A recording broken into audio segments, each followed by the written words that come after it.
nothing real story happened until the end slates of the each episode, which is funny.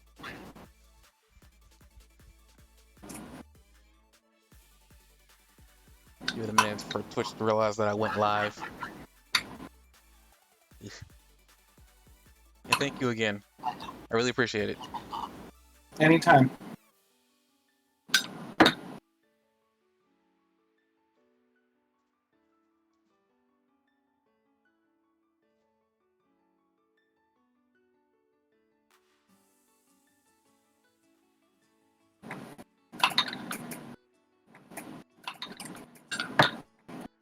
I appreciate you being patient with me too. I feel really bad about it. So thank you for putting up with me. It's no I feel problem. like I literally like that day, that Thursday anyway, I wasn't feeling I was willing to do it, but I was tired because everything started kind of coming back up, pumping back up in terms of work. But I'm also that week, with some help from somebody who I work with. I had 2 interviews that week, one on Monday, and then the other one was on Thursday. So I literally was like, things were happening, and I literally knew I was gonna crash when I hit that bed, which I'm gonna do tonight because it was busy yet again. So I'm totally fine. I was willing to do the same thing tonight too, if you weren't feeling well. I was having a great day today.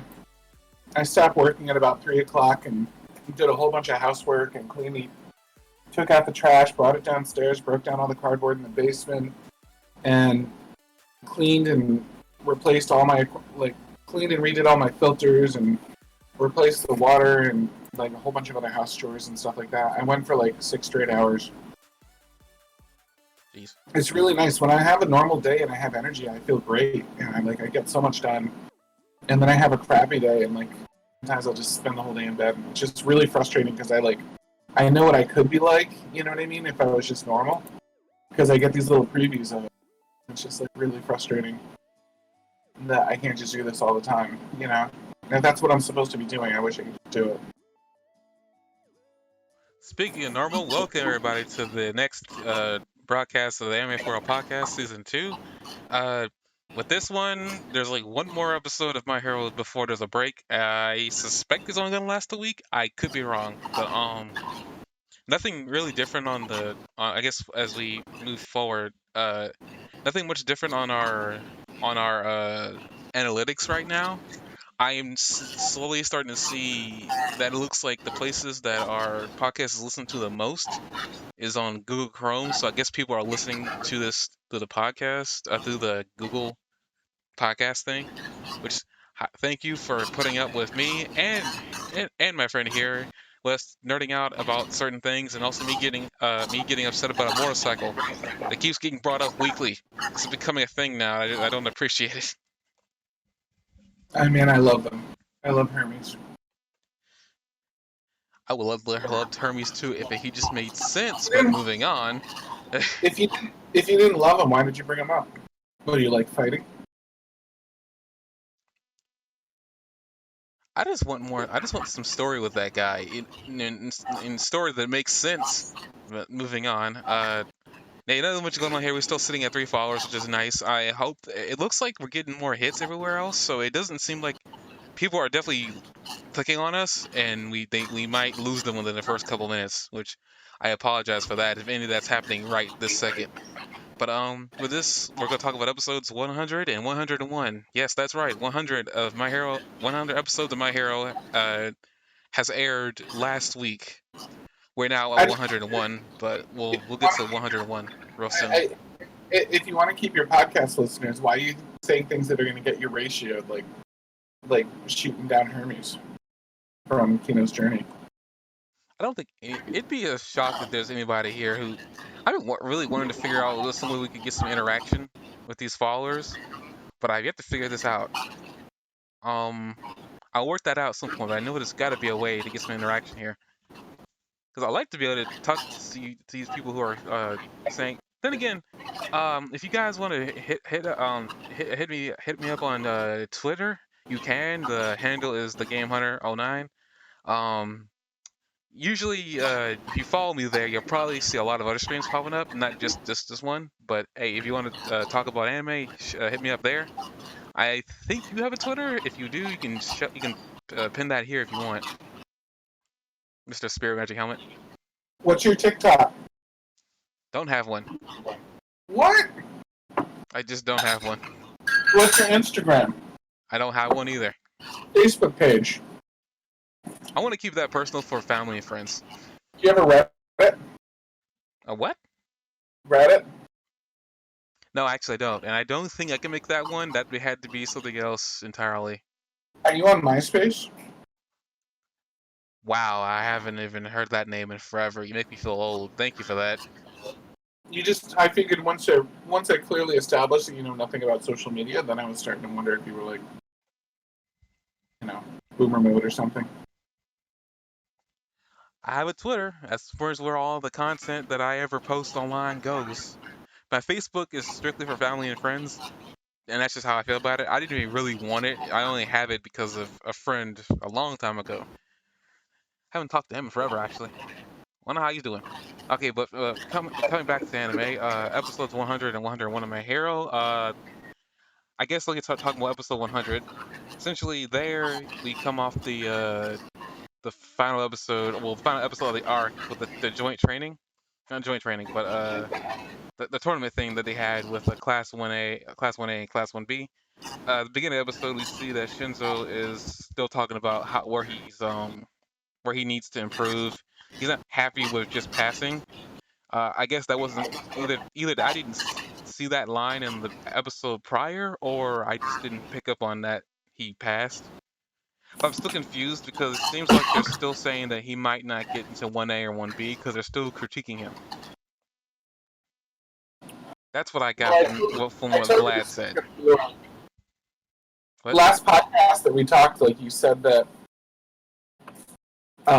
you're like, well, they didn't. He can't be in because they didn't say it was going to be 1A or 1B, and I'm like, well, they're just trying to give you something to dangle with, and you're like, no, they're not sure, and I'm like, no, they're sure. They just want to give you something to like keep the suspense up. Well, I mean, they're still here talking about like if he's going to be in 1A or 1B. I don't know. It's either to me when I'm referring. It's like 8 minutes past. Of course, they're still talking about it. It's like 8 minutes past.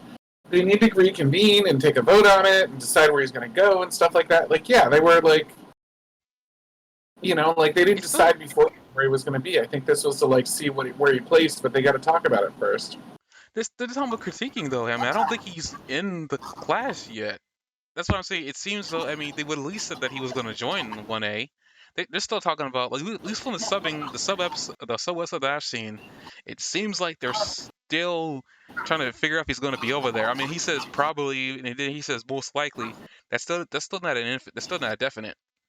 But in the next episode, isn't it? If it's not this episode, in the next episode they do officially decide that he's in it. I forget. I think they even decided what the class was. No, I don't think they did. I think he just said they was doing the paperwork in episode 100, episode 101. They didn't say what class he was in. Everybody was in there. They just didn't. They didn't say he was going to be in Azawa's class or he was going to be in Vlad. Yeah, Vlad's class. They didn't say. They didn't say. I liked that Mineta was like being punished. Like she's Acid Girl's like so into the idea of punishing Mineta brutally. And listen, her boobs were there and they were fair game. I don't think Mineta should be punished for that. Yeah, but when they had the party, did you notice the Clockwork Orange reference? What? Have you seen the movie The Clockwork Orange? No, I've actually heard of it, but it's a really old movie, but it's like a classic. It's like Silence of the Lambs caliber. Like it's a. You talking about there when he's like she's having him look at this they have him strapped to a chair and he's like watching what looks to be torture and porn. They have his eyes like pried open. That's a reference to Clockwork Orange. I'm positive because that's what they do to him. Like they're trying to reform this criminal, and they tie him up they bind him in a chair and they pry his eyes open like that, and they start brainwashing him, forcing him to like they give him this like chemical to like make him more vulnerable to it, and they start showing him all these videos. And every time he sees violence, like the chemical makes him feel sick, and he starts associating violence and horrible acts and stuff like that, with feeling really, really sick to his stomach. And and that's what she's doing there. Like, it's a really humorous reference to Clockwork Orange, where they make it silly because that's a really serious movie. But it's the exact same thing. They're just making it silly. It's like, it's one of the most iconic moments from Clockwork Orange when they pry his eyes open before someone I mean, watches I've the seen video. that scene in pop culture, so I mean, yeah, it stayed. I'll drop a picture in Discord for you to show you what scene I'm talking about. But yeah, I immediately saw that and I was like, Clockwork Orange. She's brainwashing him out of like his like sexual obsession stuff. I don't think that's a good idea, considering that's the only thing pushing him forward to be a hero. Nothing Well, else. There's nothing else about like at that point he should just quit trying to be a hero at that point. all she cares about, I think, at that point is that he like pushed his face into her boobs. I don't. I understand. I understand why she's mad. At It's the kind same time, it's of like it's like it was. Yeah, I mean, yeah, he put himself there on purpose, but at the same time, he's still trying to protect her. I feel like that should have canceled all that out. What? He did protect her. The Great Buckler protected. It was a shield. but I think it's just supposed to be funny though. Yeah, I know this But is funny, but I'm just saying that her reaction to it just seems like I don't know. I mean, like they're placing Mineta with other characters to see how he bounces off of them. Ha ha! I actually didn't intend that. That was actually something I read oh at the my last minute. god, But no, seriously, I think they're. It seems like with Mineta, like as like gimmicky and as like pervy as he is, they're really putting him with certain characters to see how well he actually works with them. He works surprisingly well with a lot of people, considering his quirk isn't all that useful. But basically, because he can bounce off of his quirk, bounce off the squishy balls, he's actually really he's a utility hero, like uh, the epitome of a utility hero. he's got his balls all over the place to be sure. I guess you could say he went roll balls to the wall. I wish I had like a like one of those like I guess I'll call it a dad joke button, just because I really. It's just some people have blue balls, but he takes it to the next level. Oh dear. They're not really blue balls or purple balls. But moving on, That's was what that I meant. all in Like, episode one? I mean, episode 100. blue. Was that episode 100? Was that scene actually in episode 100? I'm trying to. Well, episode 12 of season 5, but I need to figure that out. Actually, was that scene? I was trying to figure that out before I go back to the very beginning, talk about the small intricacies of what happened with Deku and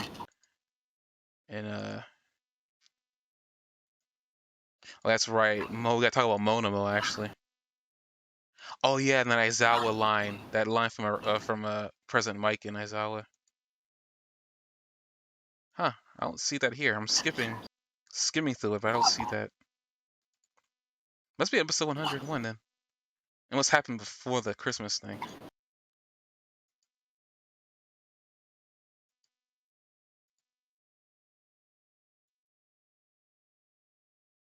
Oh wait, I think I'm finding it. It's a little bit past Todoroki.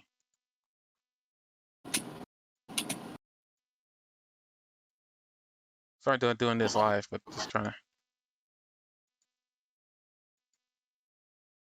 Also, I got something to say about Eri, and I just like that is she is the cutest character in this entire anime for a lot of reasons. You don't have a thing for Eri now, do you?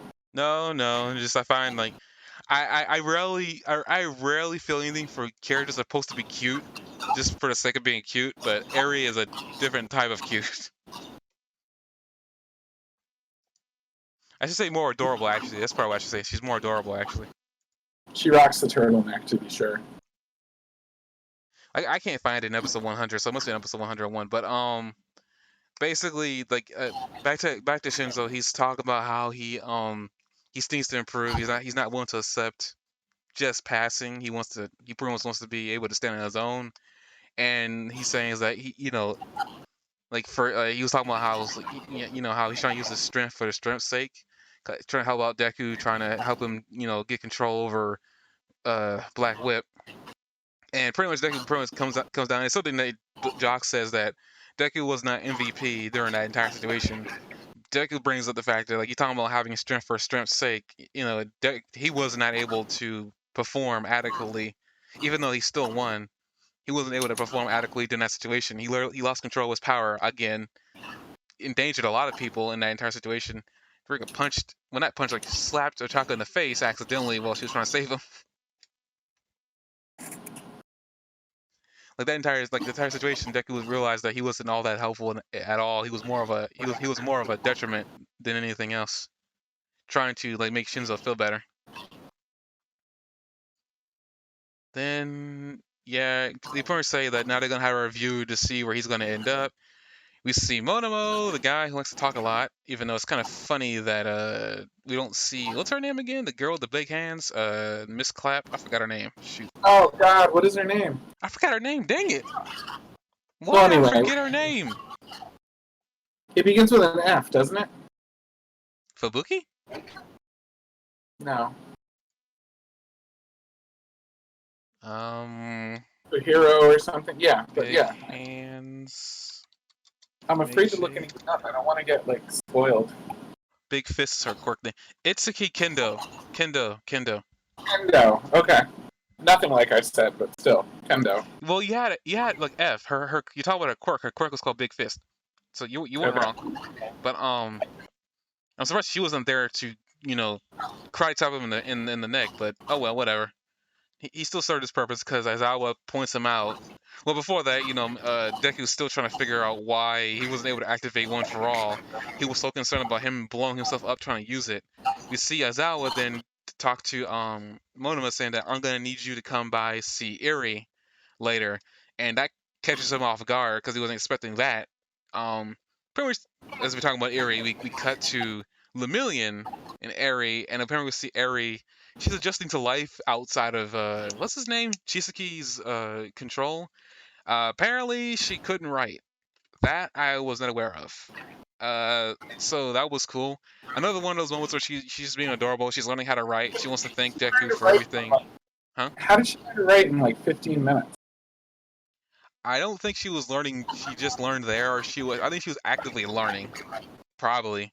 Man, she and also we haven't seen her in forever. I mean, the last time we saw her was during the incident with Chisaki, and she probably had already learned a little bit of how to write anyway.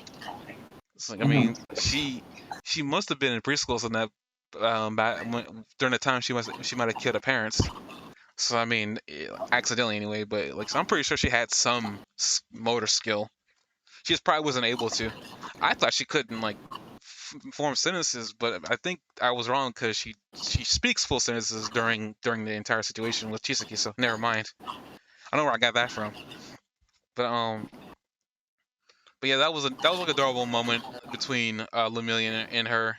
Kind of like Lemillion like being a big brother to her because she has no real family.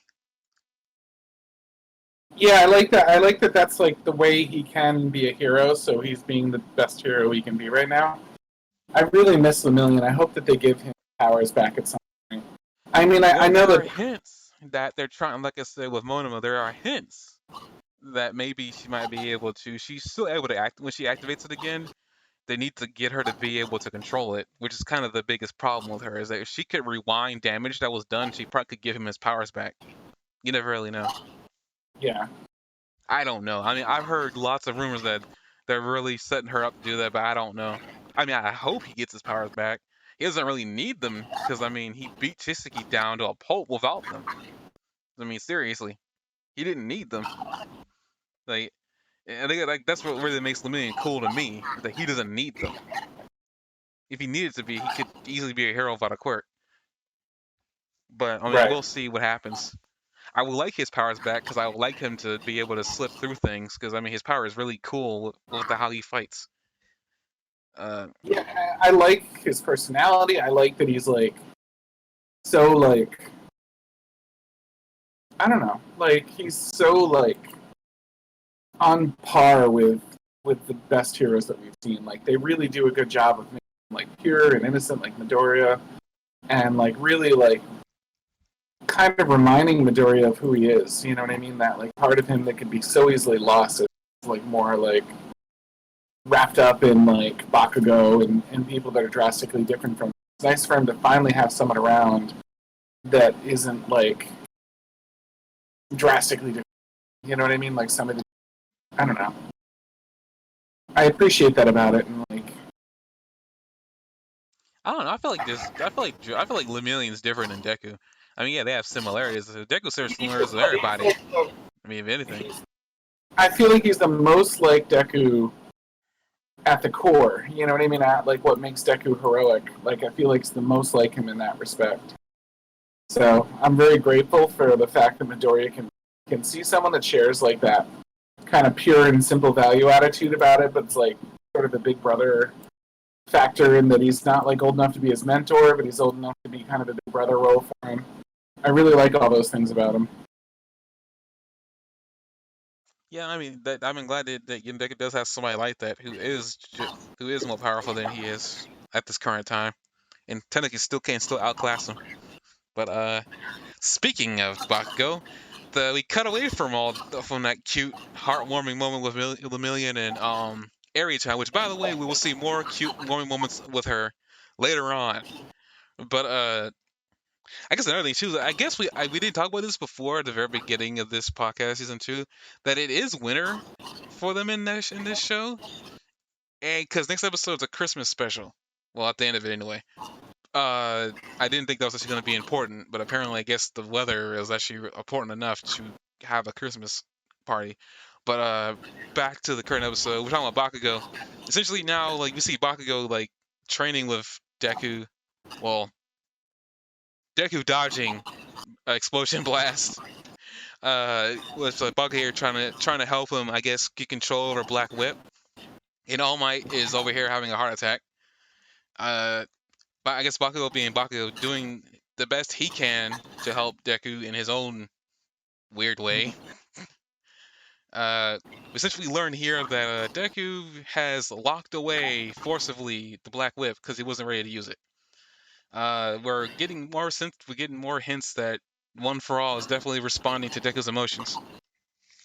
As for I guess how he activated in the first place, I thought the Black Lip dude said that it responded to Deku's desire to capture Monoma, but according to what I've been looking at here, and I watched it like 3 times, um, Deku says he doesn't know what triggered it, which is weird because I thought for sure the guy told him what triggered it, but I guess maybe that wasn't really what triggered it. Maybe it was just an emotional state that he was in. I have no idea. So I thought that was weird. I mean, it's not that big of a detail. It's not that big of a problem, but I I thought think maybe they established. I think it's very consistent with Deku early on when he was fighting. There was a scene where he was fighting against people and he couldn't get as much of his power out as when he was fighting against robots and stuff like that. His fear of hurting somebody had had prevented him from unlocking as much of his power against fellow human beings as he could when he was fighting against something else because he had that mental block. And you see him in one of the previous episodes overtly say like, this power could hurt somebody. I can't use it right now. And then ever since then, he hasn't really been able to use it. So it felt 100% sensible to me. Like I knew what was going on before they said it because it was so clear to me and it was so precedent in that other experience. But I don't know. I mean, It was. I'm more concerned about like Deckard saying that he doesn't know what triggered it. That that's mostly what I'm more concerned about because I thought the guy said when he talked to him, well, more when he talked to Deku, but I'm pretty sure I thought he said what triggered it was your thinking of capturing him, and that's why the quirk woke up. But I guess maybe thinking about what he told him, I guess maybe he didn't know what really triggered it because he was very surprised that his quirk came out first anyway, which means that any of the 7 quirks that were inside that power um could have easily come out even I guess if Deku was thinking about capturing. So I don't know. Like it's like I mean they're talking about like what triggered it. That's all they were asking. Deku's like what triggered it, but Deku said he didn't know what triggered it. But I thought he was told what triggered it.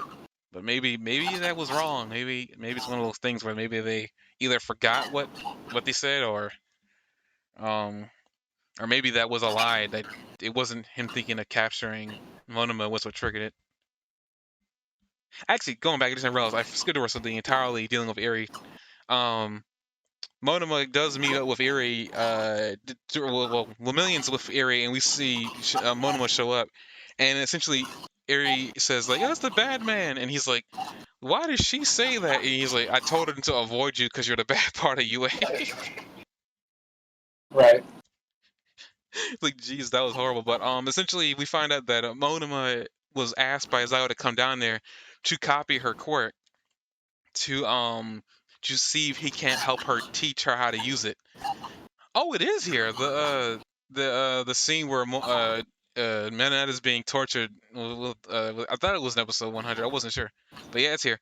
But back to what I was saying as I jump back and forth frantically from topics. But we see that Monoma is well, Monoma explains here because we finally figure out what he talks about by blanks. We find out why he can't copy certain quirks, and it makes why he couldn't do it for One for All make more sense now. Is the fact that he can't copy quirks that require a stockpiling of power to use. So he couldn't copy the full essence of One for All because it takes Deku storing up energy to be able to use the power. They use a more practical example, such as like he can't copy Fat Gum because he'd still be skinny. Uh, Right. I Well, thought that that was was. funny. I thought that was a bad example because Factum, it's not stockpiling so much as preparing his body to be useful for it. No, Um, I think he eats a lot to stockpile fat. He is storing fat. He isn't storing a. I guess I say power is a bit like he can't copy crux that have to store something to be able to activate it. yeah, And but it's still different to me because Factum's ability is more closer to Creades than it is Midoriya's. Because Creade is limited by her fat as well. Um, I think that Midoriya's power is like built up over time, like it's built up as he passes it down and stuff. Like when he first ate that hair, he didn't go into full All Might mode. It took a little while for it to settle in. When and I think that was the thing. Like every time it's passed down, it's more powerful, but it takes some time. And that's why when All Might gave it away, he still had some stockpiled power, even as he gave it away, that was fading out because that was his buildup, and it stopped building up when he gave his quirk away. But he still had some kind of like sitting there, stockpiled from when he was building. It was like he had momentum left over. The But that's battery how wasn't. Fat Gun's quirk. That's how Fat Gun's quirk works. Like he just stores up fat to be able to use it as a shield.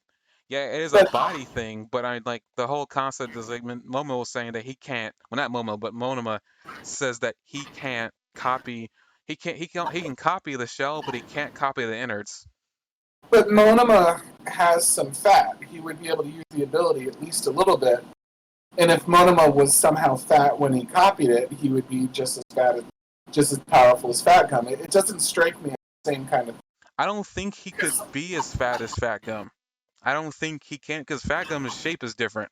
His entire structure is based on his quirk. But if Monoma weighed like 300 pounds, like he I would don't have been able think to use that works some. that way. He would have been able to use some level of his quirk, I think. Let me look up what he says actually, just to be more specific. Because I don't think that's his. He can't copy quirks that have to stockpile stuff to even use it. He couldn't. I don't think theoretically he couldn't use Fat Gum's fat ability.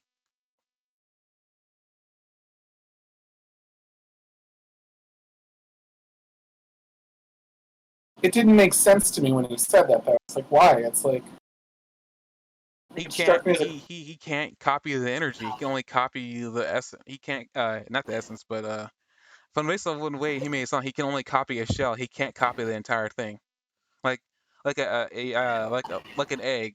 He could you can duplicate like an egg, but there might be a limit to big copying the innards. Possibly that's probably a bad combination. I mean a bad like analogy because that doesn't make any sense. It might just be a limit, it's one of those like weird limits to his quirk. Yeah.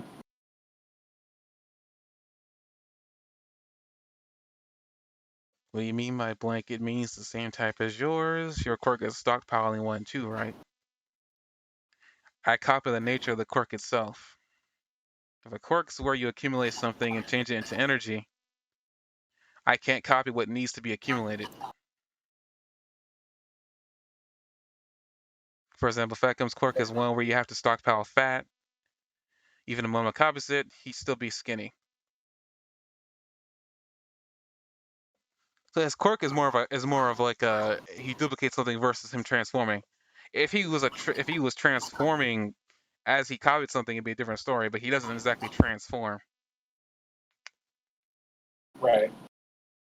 So like with his weird logic as Fat Gums, like if his quirk had the nature of transforming when he did copy something, he probably could use Fat Gums stockpiling. But like I mean, basically he's saying he can't copy stored energy. He can only copy the basics of what the quirk is. So even Right. like I even with Crady, I think he could even like if he tried copying, I don't think he even that would even work. Right. And it makes sense that 5 minutes in he would stockpile anything. But I don't know. Thackum just struck me as a weird one because it didn't seem like the same deal for Thackum. Well, The he's just same using logic goes when I copied your quirk, but couldn't release any power.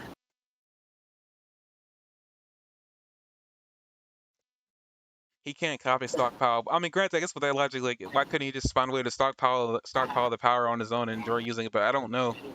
Like, maybe he can't, like, because his quirk is just a copy. Like, he can't, like, his quirk won't allow him to, like, if a quirk takes two things, two outward, two outward parts to go into one, he can only copy one of the outward parts. He can't copy both of them. Again, I think it's probably. I mean, it makes sense to me.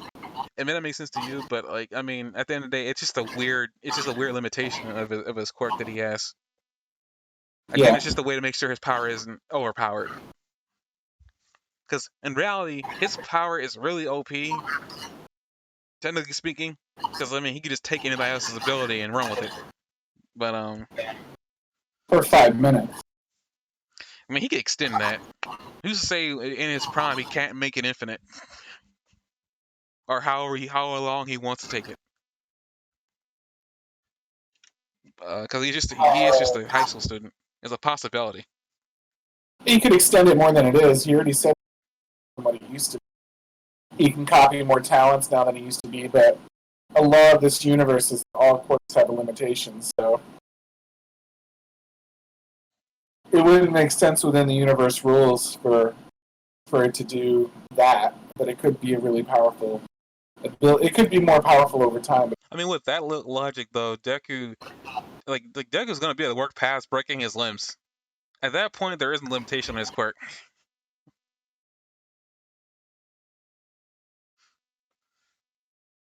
What? I mean, for crying, I mean, for He crying out loud.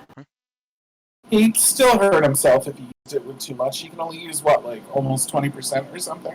Yeah, no, but I'm talking about like once he breaks past breaking his limbs, because at some point he will stop doing that. His body will get used to it, and that's all he's really trying to do is get to a point where his body will get used to the power. Once he does finally get past the limitation of his limbs breaking, there won't be a limit. They'll I mean, I still be guess in love. They'll just be incredibly high. no, I don't think there'll be a limit. There'll be a limit, and like he's going to be the most powerful. So it's not going to be a big limit, but everybody has a limit. Like he can't just punch the sun and have it explode. Like he's still going to have limitations to what he can. Prime All Might, from what I can tell from the movies and everything like that, had no limit. He pretty much dropped back on the power he had. I think there's a difference between being unbeatable and being.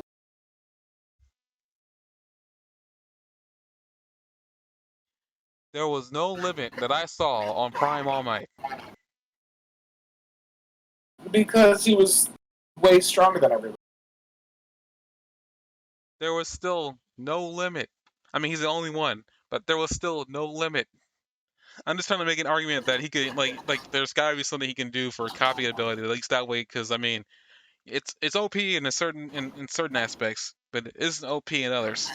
But I guess we can move on from that because I think there's not much other than I mean Deku freaking out about like why he didn't explode when he tried using it. But They explain that away. Oh, and Aries having that whole self doubt thing again with her quirk because it's causing people problems. When it's not really causing people problems, they're just trying to figure out a safe way for her to use it. I still find it weird that that quirk comes from a horn in her head, and it's really weird that to me I would see if it was in the center of her forehead, but it's not. It's on the side, which is odd to me because that's kind of not symmetrical. Yeah, it's kind of bugging me a little bit. What is that? What was it? I'm sorry. The Aries horn on her head, where the power comes from, it's instead of it being on the center of her forehead, it's on the side, and that's kind of bugging me because it's not symmetrical. Maybe she'll grow another horn when her quirk matures. I guess that's also a possibility. I guess after that, pretty much we I guess come back a little bit to Ow. Deku and All Might having a conversation, and Bakugo being included now that he's inside the now that he's in the loop, and they're trying to figure out what's going on with Deku's quirk. Well, all for one, and Bakugo says the thing that that makes sense is that his power came from One for All, so it would probably make sense that he had more than one quirk inside of it. Bakugo even flat out asks All Might if he's ever encountered this before, and he says nope. He's never even heard of the bald man that Deku talked with. Apparently, he says his successor talked to him about a man with black hair that preceded his master. So we do now know of another person besides the bald man that Deku met, and Shimura, the woman that trained All Might. We now know of a guy with black hair. That's about it. Uh, I guess that's cool. We're starting to now piece together all the previous predecessors now. And I guess with that, we jump from there to Bakugo and Todoroki going to get their provisional license. Uh, Essentially, Hey, they just as a side note, I've been watching this for a long time. Sometimes they draw All Might with his eyes drawn in, and sometimes they don't. Like, sometimes it's just hollow black void, and sometimes he actually has his eyes drawn in there. Have you picked up in any patterns to that, like when they decide to give and they don't? I keep watching it looking for symbolism. Like, does he always have his eyes around Deku? Deku brings him to life. Proximity of the quirk is like little like symbolism there, or does he have he's always his always eyes? had his blue eyes in those sockets. But sometimes they draw him without it. Sometimes they're just black. I mean, also, I mean, there are times when I feel like I've seen that, but I don't think it has anything to do. I think you're looking too deep into his eyes. Like the only other thing about the only other note that I can bring about his eyes is Deku apparently knows this because he's an All Might fanboy, but something happened to All Might during the mission, and pretty much I think he was pepper spray or something like that, and his eyes never were the same again. It's a very weird thing, and it doesn't make much sense, but I mean, it's the only other tidbit about those sunken eyes. I mean, All He Might's looks, supposed to look like a skeleton. yeah, I was about to say he looks very Skeletor, like, and it's sad, like, and it's distracting when they don't draw him without his blue eyes and the burning in the middle. Even when they draw him with the blue eyes, he looks kind of sad and burned out. But like when they draw him with no eyes at all, you're just like, oh, dude, you know. But I don't like, think it's even simulation. I think it's the animators like forgetting because they're animating a lot anyway. At this point, they're gonna miss something. They're not gonna be perfect all the dang time. no, they do it enough that I don't think it's them missing it. I think it's intentional. It might be like for many reasons and not just one deep symbolic reason, but like I'm positive that it's intentional. There's no way that is because like I mean like All Might no there's never times when All Might doesn't have eyes and it doesn't mean anything like that I know. And that's nothing. That's not even me like knowing things in the future. That's just I'm 100% positive there is no meaning behind that. Like, All Might has not been in the center of the anime, like, the show for like a couple like It seasons doesn't now. have to be the center to be a thought out character. You know what I mean? Like they have all sorts of characters that could have very easily been just throwaway characters like Kendu or some of the other ones that like they develop. Like that's one of the great things in anime to me is that I like and think that every single character is cool just about. With the exception of Endeavor. Like every single character is awesome. And Bakugo. Other than Endeavor and Bakugo, Yeah, I had a feeling. I was sitting there waiting for a cue that is like, is he's doing that on purpose? But I like, as Seriously, like they as I was take the over here time. picking my nose. They take the time making every character seem like really cool and unique, like, and they develop it, and like you get to know them, and that's like what I really like about them. But that being said, like All Might being such a central character, like I know that they draw him the way they do, all like emaciated and everything, to like build on like how old and tired and burned out he is.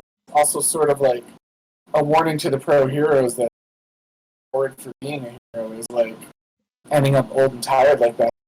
I get that and I appreciate it. Like at the same time, like I just feel like given that that's like kind of the warning that like you might end up like this, I just die like thinking about like exactly like what they're trying to get across with that part. You know what I mean? Are they just kind of going back and forth so normal and I you notice it every time and it just keeps you alert to I how really don't tired. think there's any real meaning in like if they are missing. I feel like it truly is the some because animators they are like just because something's happening so many times there's no real meaning behind it because animators sometimes they just forget certain things. They can't draw everything perfectly or like near perfect. Is that physically possible? They like that would make you some like animation god or something like that. And the only person on that level is the guy who animates those like really cool action scenes. And I don't know his name. I knew it once, but I don't know anymore. Because I mean, But the animation in this is extremely high quality. If you look at like for example the party scene in episode 100 where everybody's like in party mode, I absolutely love. I rewound it and watched it a few times over because like they barely like almost barely tease some of the cool like drawings that they have.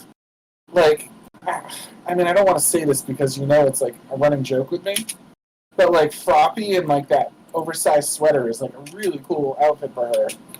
And like as you pan over all the characters, they're wearing like really cool things. Like, and you um, almost don't even recognize some of them. Do you know what I mean? And like the fungal lady, like she looks kind of cool in that. She doesn't look as weird as she did in her battle outfit. I mean that's And just civilian clothing though, and you don't see a lot of them in civilian clothing. I I mean know, I've and seen them all. Just like that's just plain out civilian clothing. Grady's got her hair down, and like it looks really cool. Like it's not tied back, it's not put up, it's just like down, and she's wearing like I don't know, like a cardigan or something. And Acid Girl's got like that one piece like sweater mini skirt thing going on, and that's kind of cool. And like I don't know, I just like somebody like has like sports jersey on, and like all these little thought like somebody had a headband on, all these little like things that they develop into it, and then they just pan over it for a second, and you're like, wow, that's so cool. And like I went back and paused it, and it's like they've got such imagination in their animation style that it's just throwaway to them, and I'm like so into it. I don't know. I think that's great. No, I get. I mean, I've seen a lot of their civilian clothing just due to the wiki. I mean, because they have like this, they have like the hand drawn from the actual creator, because he's hand drawn all his he's hand drawn all his characters in civilian clothing. So I already seen a Yeah, lot of this already. Well, but even some of the details, like when they were all in their Christmas outfits in the next episode, the choices between green and red for like their elf or like Santa outfits is really cool. I love that Bakugo's in the back wearing like goth black instead and like rebelling against like the Christmas cheer of everybody and how they're like trying to like get him to wear it and everything. Just these details, these relentless details that they attention to details they have. Like an animator that puts that much thought into like literally everything. And like when they have crowd scenes sometimes, you look over the crowd and you're like, oh, like there's so many cool little animated like Easter eggs in there to like find. Like it's just too good to for them to overlook something like the eyes as not meaning something to the animators. Even if it's multiple things, it'd be really hard for us to put our finger the on. only thing I could, Like because careful analysis. I'm hard set on they not mean anything. The only thing I could think is that there are times when his eyes aren't being shown. It's probably his eyes being closed, and then the moment that they glow is like when he opens his eyes. Because there's a lot. The only times I can remember that they ever shown those eyes glowing is like when he's looking at Deku and he's done something amazing that he didn't expect, which is actually 100% of the time now. But because he doesn't have eyelids, All Might doesn't have eyelids anymore. So like how do you animate somebody who doesn't have eyelids with their eyes closed? You can't unless you have a character like All Might, whose sockets are like um better way to put it, shade like they're like sunglasses on his face, but he doesn't have eyelids anymore.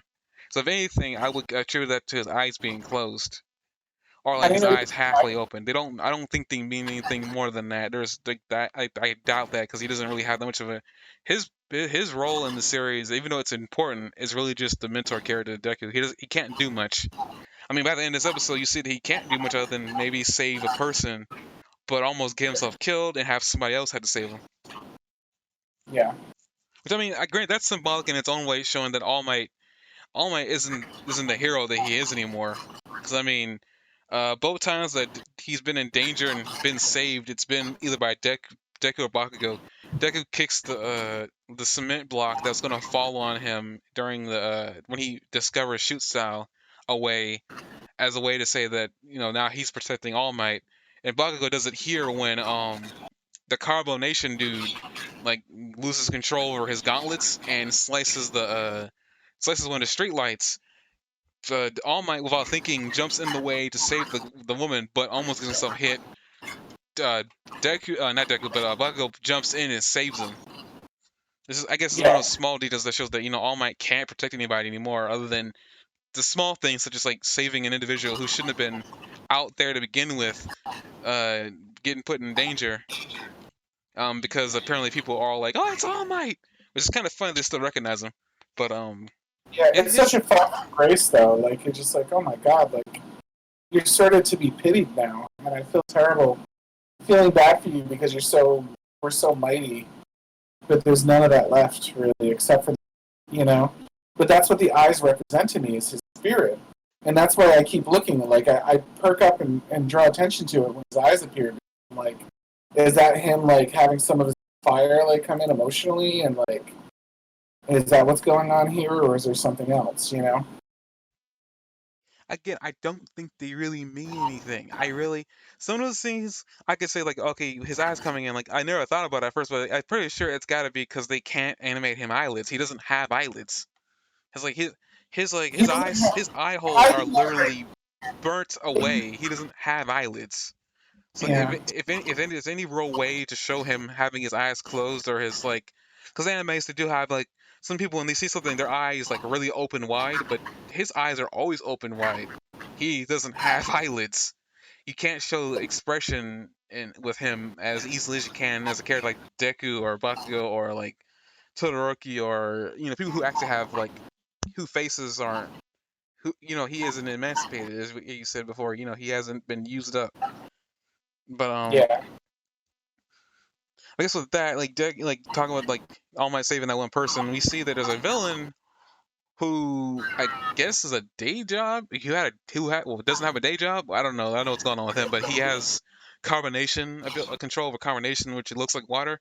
It was kind of weird. But essentially, this happens after Todoroki and the gang get their provisional license, and there's no heroes out on the patrol. I assume because it's Christmas Eve and everybody's at home with their parents, at home with their family, and enjoying the holidays. But Todoroki and Bakugo out are going home, and they are there just in time for an attack that they weren't expecting.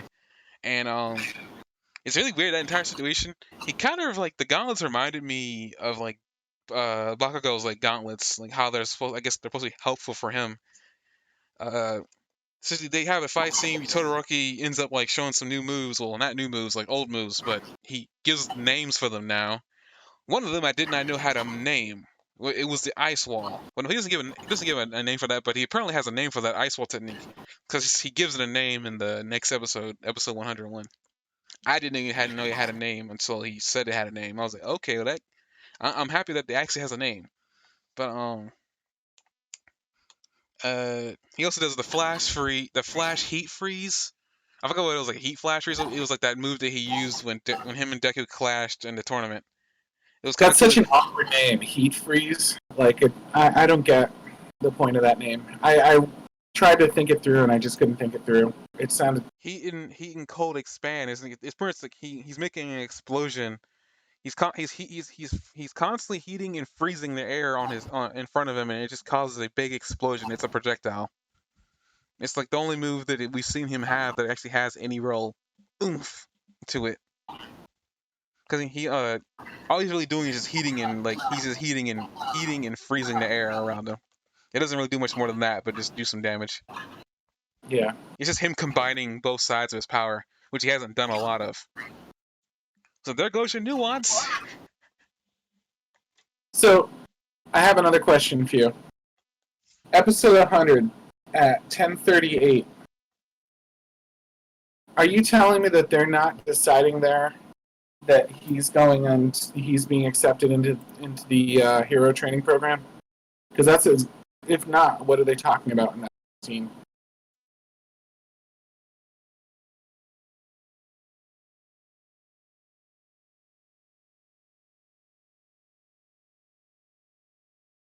$10.38. Yeah, 10:38, episode 100. He says, then it's decided, I'll take care of the paperwork. We see him in the back, like you guys just focus on the teaching. You see pictures of him, like action photos of him in the background. It's being run by Eraserhead, who we know is like the one that's, thanks for your help, he says, and then they cut to the next scene. You're telling me that's, and then he says, Shinzo's similar, and they start talking about Shinzo as they walk away. So, if it's clearly about, the meeting was clearly about Shinzo, and even though they don't directly say that it's about his acceptance, what on earth else would it be about?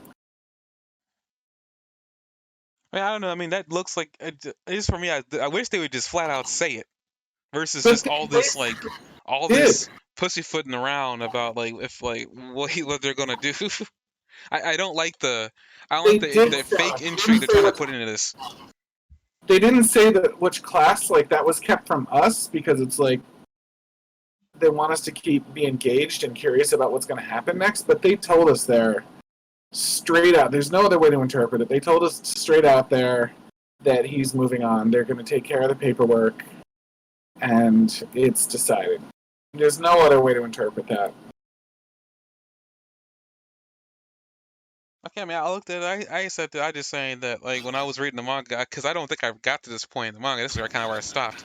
At some point, I don't know where I stopped, but like I said before, when I was reading it, I was confused as because like I didn't like the fake intrigue that they're putting into this. Like if he's going in there, just flat out say it.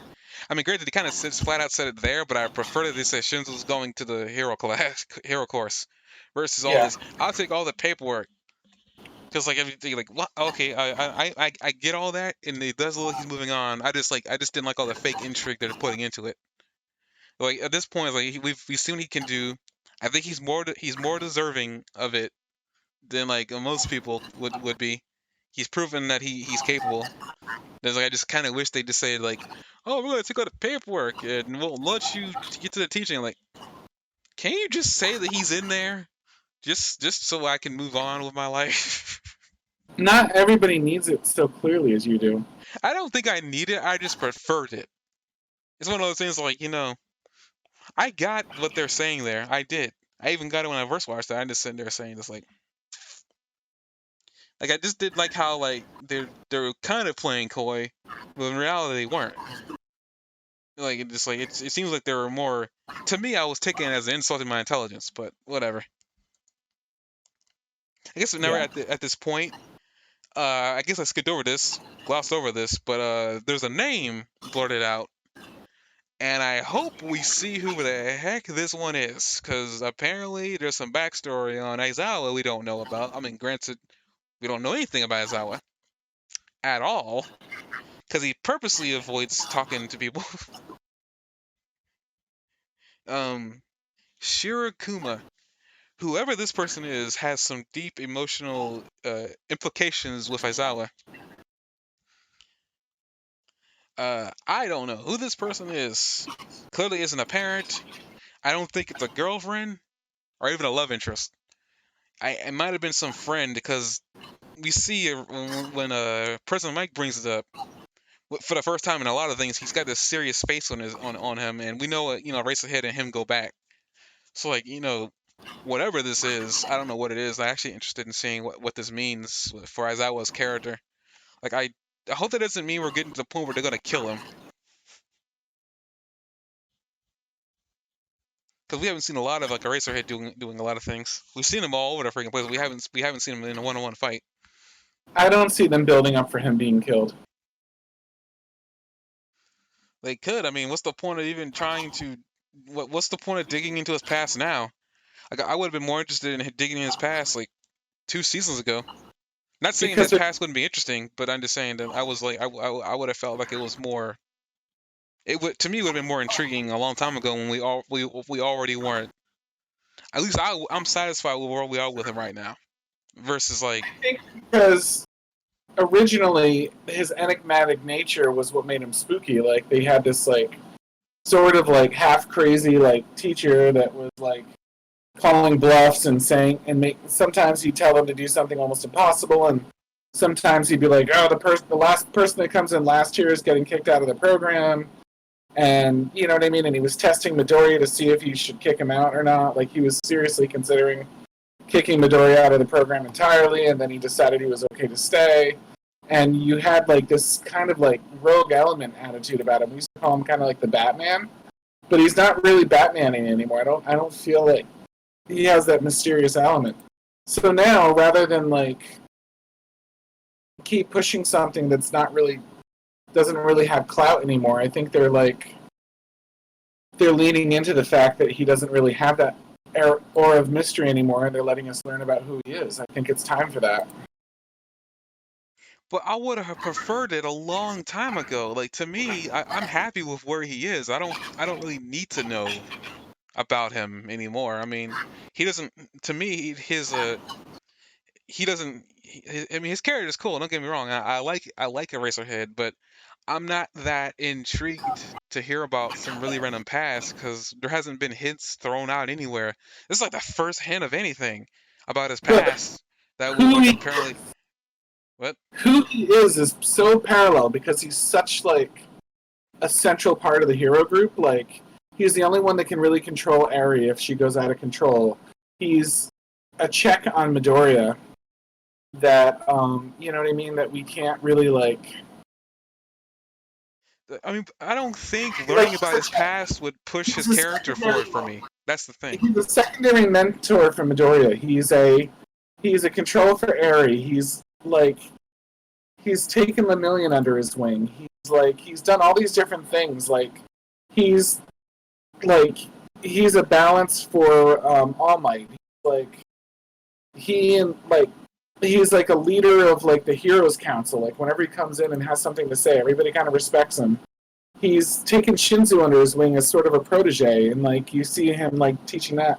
He's got like an important hand as an influence, almost as like a political figure. Like he's got an important hand in every single thing that goes on in this story, and I think it's really important to keep that in mind, um, and balance that and think about what he's going to do in situations.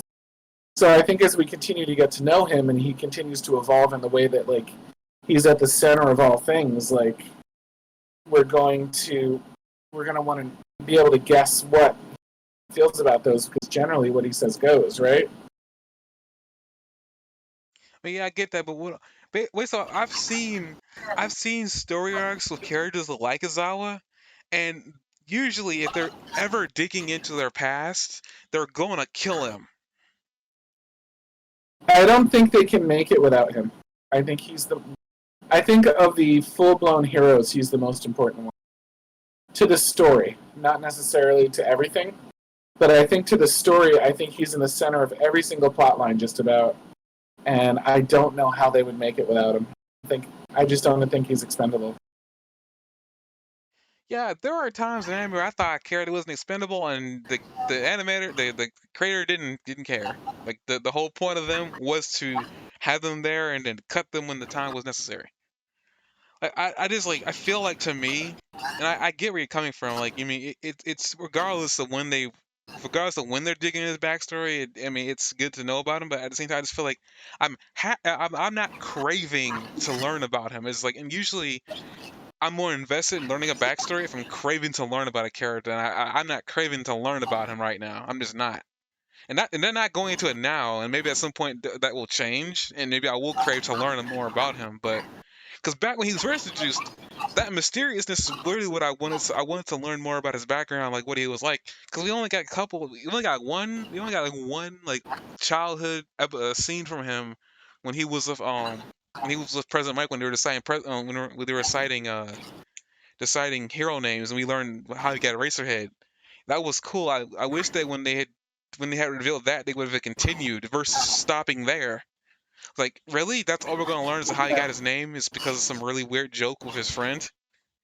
Like, you can't learn more about him, like his parents. What the heck? I don't understand. Like, I feel like a lot of that was missed opportunity. If they were ever gonna reveal how he got his name, like, they should have saved it for here versus dropping it in season one or season two or three, versus dropping it there.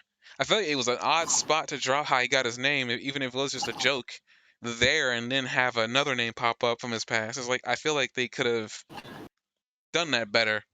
It make me want to learn more about him. Like I like him as a character. Don't get me wrong. I just don't.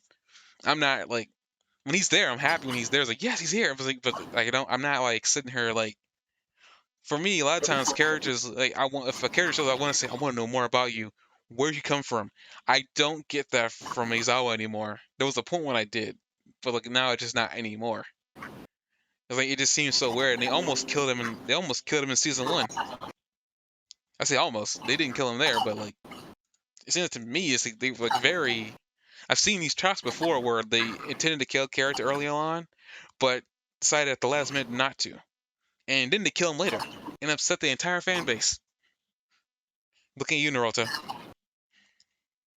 Yeah, I can agree that maybe they're not. I can see why it's necessary from a writer standpoint that we get to know them better, but I can also see from your standpoint that like, despite them having to do it, they didn't do it the best possible way. I mean, whatever we find out about him, I'll be happy to find out about him. But I'm not gonna sit here and say that I was craving it. That's I guess the one I'm not will say. I mean, granted that could always change, but like I'm not at that point. It's like I'm not there anymore. He's still one of my favorite characters, but it's just that I feel like the time for me to be curious about him is past. I feel like I got everything I need to know about him, or at least everything I wanted to know about him out in these like seasons. So anything extra is like, oh okay, didn't know that about him in the past. I want to look his name up so badly, but I'm afraid of a spoiler, so I'm not going to. Right now, the only thing about him right now, like, I mean, and I guess it's interesting when he brings up the name Shirakuma, like Aizawa just stomps him down, like immediately cuts it short. Uh Like he huh. really does not want to talk about him or her. And shoot, maybe has some, maybe that person has something to do with like how he is now. Maybe that's what they're trying to do. Because I mean, there are various scenes where Aizawa's always sleeping. Well, not sleeping, but he's always in a sleeping bag, and sometimes he's not. And recently, he's been actually sleeping bagless, which is kind of funny. Since that was a part of his character to begin with, that he was always tired. Yeah, that's what they dropped a lot of that old stuff. He used to be kind of lazy and lackluster and tired, and now I wonder if it was all like a show to like kind of like throw the kids off balance. Because he seems like one of the more hyper vigilant characters now. Like he's always on point with things. He's always in the middle of it. Well, I mean, well, not gag, but his whole thing was the fact that he was a nighttime hero. He didn't like, well, not nighttime, but underground hero. He didn't like the publicity. They bring it up in episode 100 that like that he's learned to avoid the media because he doesn't like them. I mean, he's shown throughout the course of the series he really doesn't like the media. Like even when they're trying to get into the school to interview the students, he made sure they couldn't get in. Right. So I mean, like they kept that constant. So I mean, there is still some mystery. There's still some mystery with him, but it's like I feel like they're gonna have to really work that back up for him for me. Like he would have to have like the most coolest scene in the entire series at this point to get me interested in learning more about him. And it's possible he could easily, but it's like right now I don't see it. Or he's like the informant or something. For the love of God, I hope that he is not the snitch because like I'm gonna be, I will flip the table and this podcast will end. There's nobody more equipped to be the snitch than him. He's in everybody's confidence. I will literally flip this table. Now you can't see this, but I will literally flip this table. It'd be a different reason that they'd be building him up though. Throwing that out there. I I guess, don't but still, I don't they could have for me. They would have to earn my interest. But I guess with that, I think there's much more with this episode. I mean, yeah, we see Todoroki and Kachan capture the carbonation villain, and pretty much that's about it. I mean, we have a Slip and Go come in, a hero that we seen. That was season 2 or 3. Uh, and he's like congratulating them, saying that you two are top notch heroes. We have the they first play the ending song, but then you stay a little bit longer. You see that they have a little ending scene where Todoroki and Bakugo make it home, and they're all celebrating that they passed the exam. And Todoroki is being like Todoroki. He's like saying he's like thanking everybody. The Momo and the Eater are like saying happy for him. Kirishima and Deku are happy for Bakugo, and Bakugo is saying like don't you look down on me, you nerd. I was like, really? Really? uh-huh. Really now? I thought we moved past that Deku was never looking down on you. I know, he's never gonna grow. Although I think in this case he was playing it up so he can antagonize them. I think he's grown. I don't think he's the same he was before. Because he isn't as angry and violent as he's still angry and violent, but he isn't as angry and violent as he used to be. That's like I like Bakugo for that because he hasn't he's growing, but his tendencies aren't changing. I'd prefer a rude Bakugo versus a nice and a nicely mannered Bakugo, in my opinion, because his explosion quirk wouldn't really pair with his personality if he was mild mannered. I think that's like really what I enjoy about that character is like his explosion abilities really pair with his explosive personality. You know when he's gonna blow. But I guess with that we can move on to episode 101. I guess I'm gonna get this out of the way now. This part of this episode is a Christmas special. And you just see everybody hanging out. Jock already brought up that we saw a lot of like cool costumes beforehand. We see them in their elf in their Santa costumes, enjoying the holiday. We see them all like being friends. It's like a really good downtime episode that we see. Part of the episode that we see. Before we dive too deep into that, what is that first couple seconds of the episode all about? I want to skip. I wanted to talk about that after because I the Christmas thing isn't all that important. Not much is happening there. We're just seeing them, beat kids and whatnot. We will go back to that. I don't plan Okay. to stop. I don't plan to not talk about that. Um, Okay, just making sure because it's only a few frames and it's so easy to like look over, but you're like, yeah, no, holy I know what crap. I'm talking about. I really want to get this Christmas thing because it's not that important. I'd rather not end. I'd rather not end the podcast on that. I'd rather end it on speculation. But I thought we were gonna end it on Froppy. Frappy's in both episodes, man. I don't know what more you want. More But Froppy. this man never has enough Frappy. This seems like they go send him into a Frappy Anonymous. But this is a Christmas thing. They're all enjoying themselves. It's really cool. Eri pops in, and because apparently she's never had a holiday party, she's like mixing up all these holidays. She gets Halloween in there. I think some really weird Japanese holiday gets slipped in there as well. She gives Uraraka Easter eggs, and it's like I find that really adorable because apparently it's clear that she hasn't had a holiday in her life because she's getting all these things mixed up. Well, she lives kind of a dark life, doesn't she? What? She lives kind of a dark life. Oh, she's lived a dark life. Okay, no, Yeah. I heard she looked like Dark Life, but I was like, am I not getting a novel reference from you? Because like right now, I don't know. I was like, okay, yeah, but yeah, she's lived. Yeah, I'm not saying she. I'm not saying I'm not saying her actions here aren't justified. I'm just saying that it's like it really fed into the adorableness for me for her because like it's clear that she hasn't done none of this, and it's adorable that she's getting a chance to have a holiday, party because like of the life she's led. It's Yeah, really I mean the fact that she's not completely destroyed emotionally is like a big sign of how strong she is. I think, to be honest with you.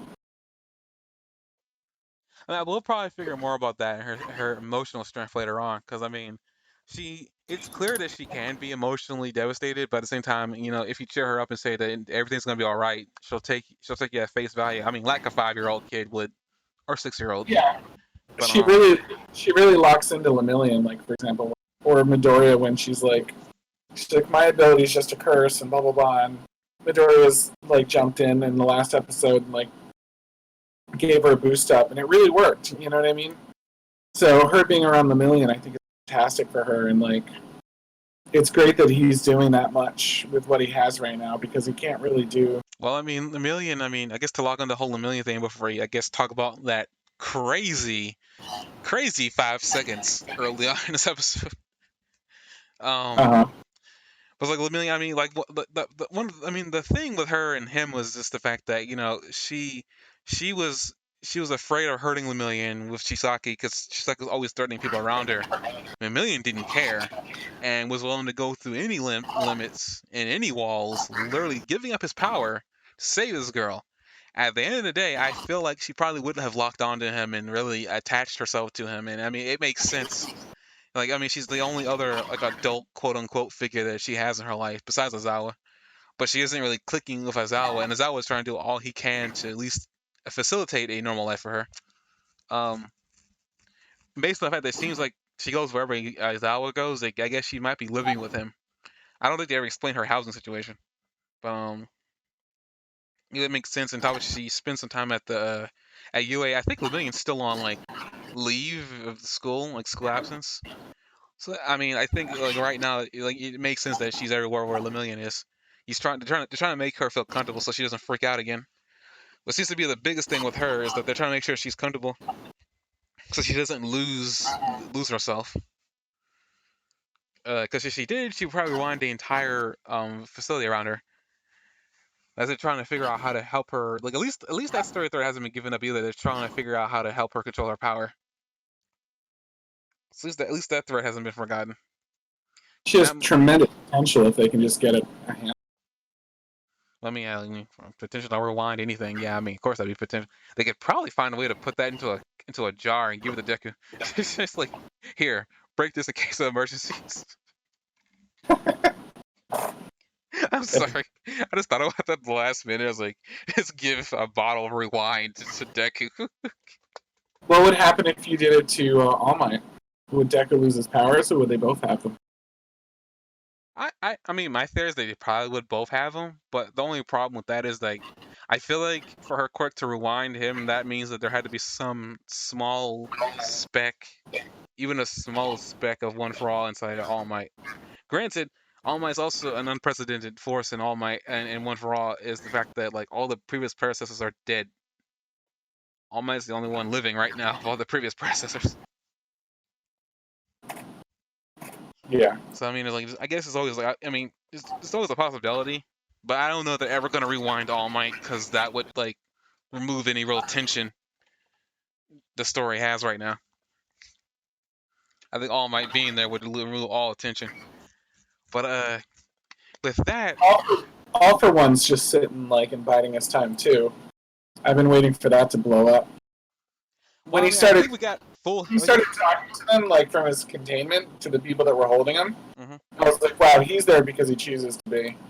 So that like those two like lingering around like it's just like pent up like potential for like a big conflict. I mean, we're I'm talking about not potential for conflict there. I'm not convinced that All for One isn't gonna like be able to get his revenge if this keeps up the way it is. Like there's a lot of creepers hanging out in the shadows still, you know? hmm I guess we're talking about that and like potential for devastation and uh death to all. Uh, Jock brought up the very first couple of seconds of this episode, and it's in Dacre City. And at first, I watched this, I thought it was Shigaraki, But I looked at it again, and I'm not certain that's Shigaraki. I don't think Shigaraki's hair was pure white, and that looked pure white. I'm about to look at it again real quick just to make sure if it's pure white or not. I'm hopping over to take a better look too. At first, I thought it was Shigaraki because it would make sense. Yeah, that is pure white. That is crazy white. Like that is not him. I don't know who this guy is. I have my theories. One of them being Toya, but I don't know who that is. That is not Shigaraki. It It looks like looks him, like breakability. huh? Like it looks like it's shaking the ground pretty well, like some sort of earth moving ability that's causing the problem.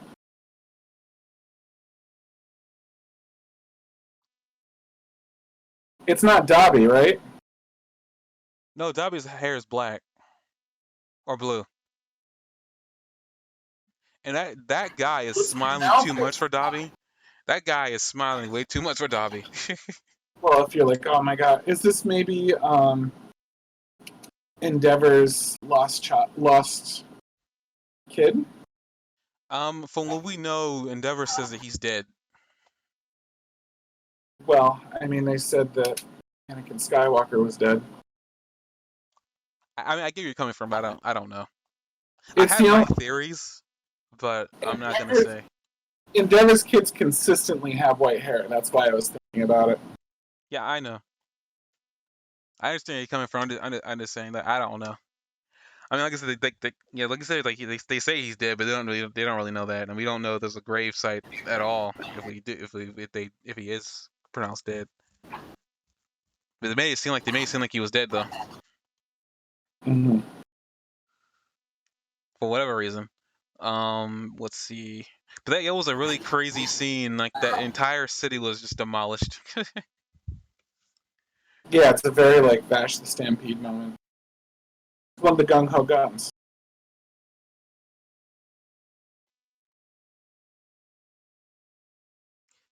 I really do not have a good memory of that show. I'm pretty sure I think I know who you're talking about, and actually I know who you're talking about, but my memory is just not that good. Uh, The gung ho guns were like torturing Vash, and they would all like cause big catastrophes and stuff like that to show him that he can't just stop all evil ever from happening. You know what I mean? And he would just kind of like they would sort of torture him by like um, causing disasters, try to save everybody. They would just prove that they save everybody. hmm. Yeah, I can see that playing out here. I guess I'm gonna just gloss over this because not that. Well, I mean, I don't know how important. I mean, we see that Todoroki and Bakugo are like getting interviewed, and because Bakugo is being rude and an a-hole, they crop him out and they only have the scenes that Todoroki is speaking in, and that agitates Bakugo to no end. Um, Pretty sure Rocket says they protected him from the world so that way they don't like bash on him. I don't know. I feel like people had to get used to the way Bakugo speaks because, like, I mean, he ain't gonna change for anybody. Mm-hmm. He doesn't mean die. He's just saying. I think he just wanted to like, yeah, I'm gonna go all out. That's just how he speaks. Um, but yeah, that's we see the devastation from Deka. I'm trying to figure out if that is like because I know the creator likes Star Wars and I know he likes to play Star Wars references throughout the entirety of his show. I don't know if Data is actually a name, a portmanteau or something from Deka. Yeah, Deka. I'm not sure if Deka is like a portmanteau of a planet from Star Wars. Well, Dagoba's planet, but I don't think Dega is. I don't know what Dagobah sounds like, like when it's said with a Japanese accent. Probably is. Okay, I gotta bring something up there, and this is the third time I've seen this character in the show, and this one Yeah. because I watched it 3 times. I gotta know, the dude that like the reporter with the chimpanzee lips and the chimpanzee eyes, just the very animal like face. Am I the only that just is really uncomfortable when I see him? Like, he's in episode 100. I'm at 5 minutes from the front. It's like, to me it's very unsettling. You see his gums, his white teeth, his eyes are just wide. He could look like an animal. It's like, it's very unsettling for me, and it's like I've been looking at it and trying to figure out why it's so unsettling, but it's just like it's very unsettling. It's like, ugh, put those teeth away. Put those teeth away, man. Ugh. Because it's just very unsettling for me. Like, I gotta get past it. Ugh. Uh, at that point they start talking about I guess all the stuff's been happening. You know, all the hero work has been happening because All Might is no longer around.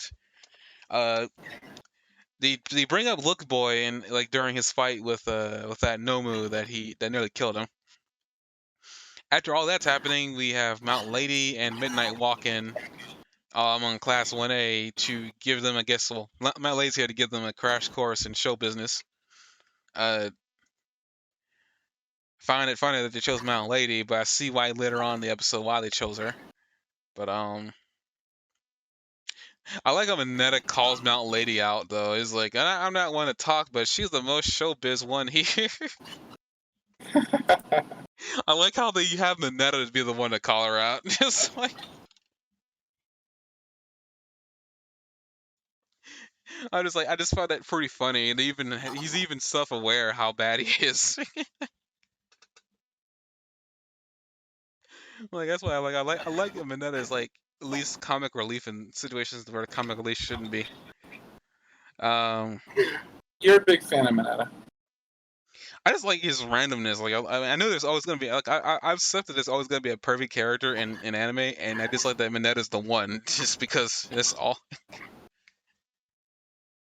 Yeah. But I guess speaking of Mount Lady, she pretty much brings up that because of the fact that they're starting to do more hero work now, they're going to be in the news more often, so they need to know how to act in an interview situation. And Mount Lady ends up testing with Shoto, and again, what happened to Shoto? Because the questions that she asks he gives some of the funniest and most golden answers I have ever seen in my life.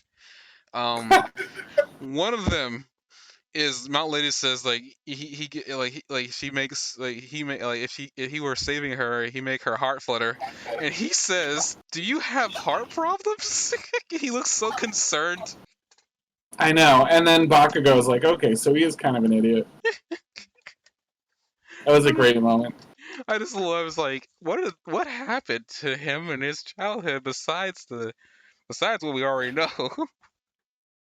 I do appreciate the slices of life in this. I He think is it's pretty. clearly sheltered. It's like I wouldn't expect him to be sheltered, but at the same time, it makes sense he's sheltered. But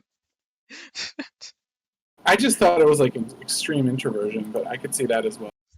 no, I'm pretty sure it's because he's sheltered and he doesn't understand the meaning behind words. Because another one that Mount Lady says to him is that if you smile a lot, you slay some ladies, and he says if I smile they'll die. I laughed so hard on that one because I was like, jeez. But it's sort of consistent because every time someone says something to him, he's so like wide-eyed and like naive about it. You I mean, know, I like can see that it's definitely introversion because I mean, I'm not like this, but I could see myself being like that because I am an introvert by nature. So it's just one of those. but even when he was like talking to Crady and he's like, "You're my role model," you know what I mean? Like I'm counting on you. Well, but here's the thing with that: the way Momo was taking that, it just seemed like to me that she had some secret crush on him that she doesn't know about, and the way she reacted to that. Granted, Todoroki doesn't know. I mean, Todoroki is one of those guys. I could see that he says something to a girl, and she take it a different way than he intended, and he won't know that she took it that way until weeks later, and he didn't mean it like that. It's just one of those things. I could see him being that guy, but I just found it funny that yeah, it's a slice of life moment, but it's just funny. It's just like it's these types of situations I wouldn't expect Shadow to be in, but at the same time, it's so funny to see him in these situations Yes. because because he has a hand on hero work so good so well, but he doesn't have a hand on like human interaction, aka introversion. But When we were done watching this episode, me and Jesse said, "Oh, that was kind of a fluffy episode," and I don't think so. I think that like these moments, like you're describing with Shoto, I think they're critical moments. Like they might not be like flying the plot forward, but little moments of like endearment and like laughing with the characters and having some moments with the characters like this really flesh them out, and it helps you care about them later when they're under conflict or their personalities under the test or something like that. Like having some like organic like slice of life like moments like this really help you invest in like who they are. I know you're talking about. I mean, putting a character in a situation they probably otherwise wouldn't find themselves in, just to see how they react. And I will Right. say that it's a situation. This I can see sort of acting like this in real life, but I mean, he's only like 15, so I mean, a lot of this makes sense. He's like he's gonna take, because he's such a serious character up to this point. He is gonna take slaying the ladies literally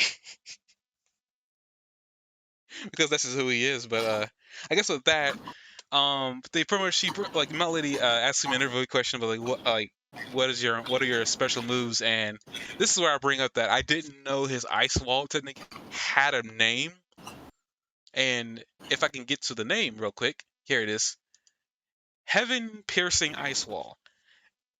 I didn't know that wall had a name, so now we now know that that has a name. I shouldn't be shocked by this, but at the same time, I was confused if it did or not, because he's always used it instinctively. He's never used it in conjunction with a name.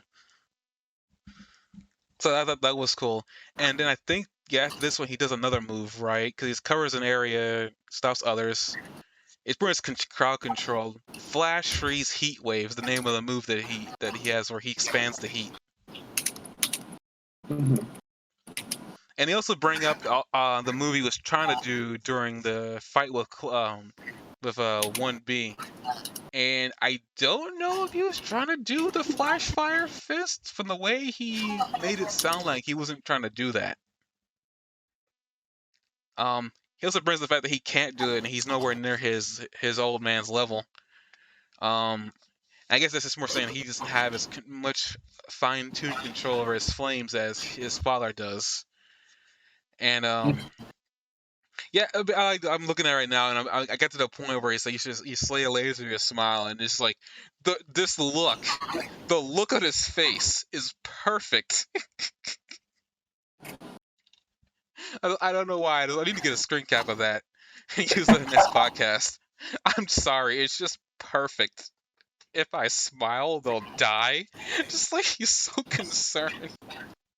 Can I also just appreciate for a moment the fact that Todoroki's like hair is red and white, and he's wearing a outfit that's red and white. And if you look at the ball at the end of the little balls at the end of each of their like Christmas hats has something that represents them. So Todoroki's like at the little cotton ball at the end of his hat is red and white, and the Rock Guy's Red Riot's is like a little rock at the end of his hat. Did you notice that? No, I did not actually notice that. I did not You notice gotta that. check it out. It's like a great detail. I guess I'll get to that at some point. Now as you get past Todoroki's showing of power, Tokiyami asks a really good question. Is like, are we supposed to show our moves? And this is where Mount Lady gets serious, and I was like, this is a side of her that I didn't know existed. But even Mineta actually brings that too. It's like a few minutes ago, the woman, a character who was more concerned about how people viewed her, was being real and saying that it makes sense that it's a story element and to add into the anime world, like in terms of like, because a lot of times a lot of people make fun of anime characters for yelling out their moves, because like, what's the point of that? Well, in this world, it's a way to have civilians feel safe. If they know what move is being shouted, they know which hero is there. Um, so in Shoto's situation, when he becomes a pro hero, if the situation calls for he uses he uses the heaven piercing wall, they'll immediately know that he's there. It's like a calling card. So like that's why they make a move and they yell the name. It actually makes a lot of sense, and I never thought about it in that way. but it makes a lot of sense actually. It's like, why would they yell or move? Well, in this situation, people need to know who you are. They're not gonna know who you Yeah. are, and they're not gonna know anybody from UA, unless they know them by their hero name. But unless they know, I guess, something about them, they probably won't ever be able to know it instinctively that, oh my goodness, Deku's here, or Ravity or Froppy. They're not gonna know. So like, I guess it's kind of cool. Granted, Froppy doesn't really have a flashy move like that, huh? But that was kind of cool. I mean, they have it. Pretty much that lady explains that they're trying to like work on their PR skills so that way people know who they are. And he flashed back to when Mount Lady showed up out of nowhere and kicked that giant dude in the first episode in the face. Hmm. So like, I mean, like she's being serious with the UA students here, which is something that for a long time didn't have a serious side to her at all whenever she was there.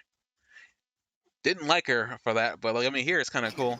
But what I want to bring up here too is that pretty much like Mineta brings up that it seems like she's changed. Azella brings up that it's not just her, it's the other heroes too.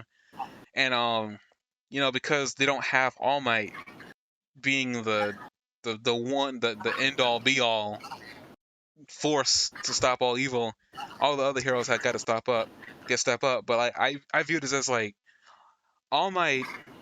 I say before, and I said this before early on too. Like, All Might created a problem, and the problem that All Might created was the fact that he was the he no one else no one else was ever needed, because All Might was going to be the one to stop a lot of the small crime and also the bigger crime. And because All Might was so dangerous, the villains didn't dare do anything, because if they did something, All Might would just be there. And like, I don't really truly blame All Might, because I mean, he was doing what he wanted to do. Like, that's about it. I mean, you can't blame a guy for doing what he wanted to do. He wanted to be the pillar for society, but I think he created a problem, because now that he's gone, it's like the villains are gonna do what they want now, because they're not afraid of anybody. So in a real way, the heroes got to step up now and create a new situation for the villains to be afraid of, because now they're starting to become more active and crazier. And as we saw at the very beginning of the episode, there is something crazy going to go down at some point later on in this season. I I don't know mean, what it like, is, but like, well, I guess everything to like, I kind of like the dynamic they showed of like the hero pillar, and you see you see Endeavor up there, and I say I like this because, like, there was a hero that needs other people to help him out, and that's nothing to be ashamed of. All Might's a hero that didn't need anybody's help. In reality, he could have done he could do pretty much everything he needed to do on his own. I guess situation depending, but I mean, for the largest part, I don't think he needed help from anybody. If anything, they were just the other people were just there to detain the people he beat up. This is how I viewed it. I mean, I don't know how you viewed it. no, I agree. I'm sorry that I agree.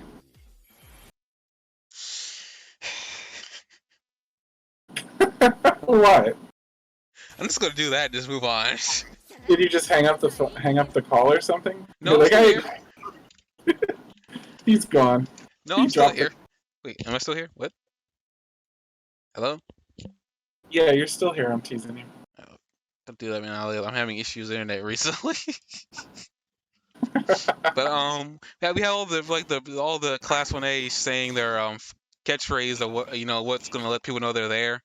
And Bakugo does the Bakugo thing. He said, I'm not gonna say anything random. I'm just gonna just shut up and follow me. And I was like, that's just a face. Someone needs to screen cap that face too, because the face Bakugo had, I think that was golden too. I think the face he had when he said that. But When he said what? I'm sorry. no, Bakugo's like, I'm not gonna say anything random. Yeah, here it is. Like, I'm not gonna say anything random. Just shut up and follow me. The face that he had when he said that was just golden and priceless. It's like a little kid who wants to be the leader, and he's not gonna settle for less. He doesn't want to play along at all. Because I It's mean, like, he say that right here. I mean, she says that right here. You don't see eye to eye with other people. Oh, and I guess the interesting thing that I guess is not stated a lot is that Deku has stage fright. He literally freezes up when he's on doing a mock interview, and I think that's golden too. It's like, that's really funny. I guess it's kind of funny too. Like a lot of the three characters here, like Todoroki, Bakugo, and Deku, all have a moment here. That's actually pretty funny. That brings them to the forefront because of what happens later on in the after credits sequence. But Deku does like Bakugo. Deku does not know how to deal with stage fright, and he freezes up really well.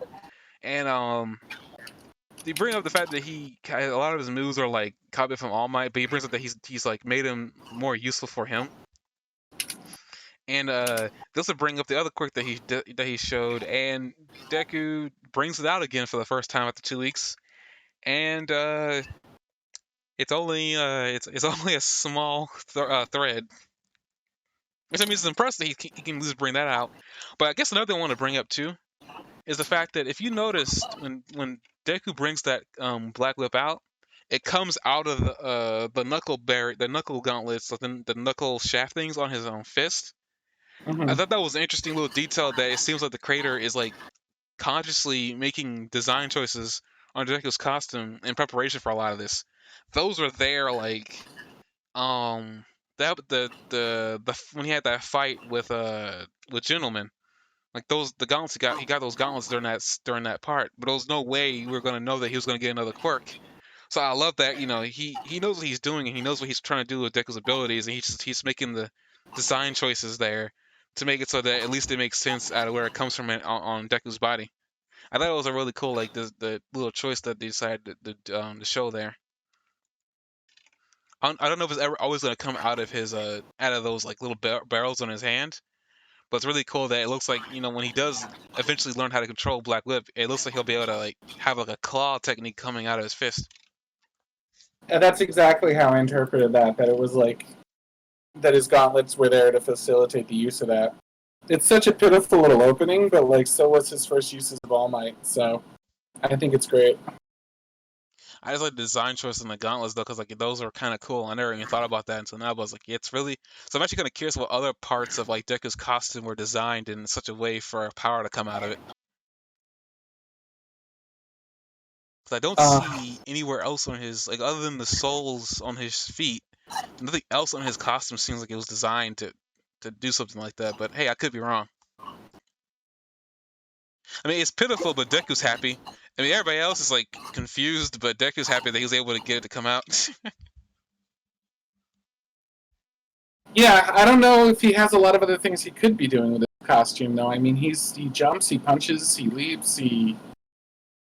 I think he seems more durable than human beings, so he must have a little bit of durability in his quirk. But he's just a slugger, like before he picks up other pieces to his quirk, right? Yeah, but what I would say is like, I mean, not Deku, like, cause like that those barrels in his fist, those were a conscious decision made by the creator, not Deku. Those were a conscious thing that he did. And I just thought it was kind of cool that he's actually using them, cause like most people make design choices to the characters, but they never really they're just there as a design choice and not really anything else. Um, Yeah. I guess in conjunction with like the Christmas thing, they bring up that work studies are coming back. And apparently the hero committee is making UA open them back up again. So a lot of UA students are talking about like where they're gonna go to do the work study again. And we see Uraraka and Frapper are gonna go back to Ryu, that dragon chick. Uh, I think Tokiyami will probably go back to working with Hawks. I'm pretty sure. Um, I don't know where Red Riot will go to work though. I mean, he could go back working with Fat Gum. I mean, Fat Gum showed interest in him, so I guess that could be where he goes. Uh, they bring Kirishima brings up to Baga is he gonna go back to Best Genius, which we have a little bit of like a moment with Bakugo, and he's like looking at like what looks to be an iPad, and we see that Best Genius is still missing, which is kind of weird. I thought he was in the hospital, but I guess now he's missing. But you see also that Bakugo, we see a scene with him and Best Genius from back in season 2 that we didn't really see, and it was during a scene when Best Genius was like combing his hair, and he pretty much like makes an interesting. What? I'm surprised because like where did Best Jeanist even come from? What are you talking about? He was like injured to the point where I thought he either had to retire or he was indefinitely out of commission. but now he's just back being like, hey. No, he's not back. That was a flashback that Bakugo had. Okay. Just making sure. So Best Genius, as far as we know, is still out, right? I mean, if you look at that scene where Bakugo is looking at that iPad thing, you see that it says Best Genius is still missing. Yeah. Okay, No, I'm sorry.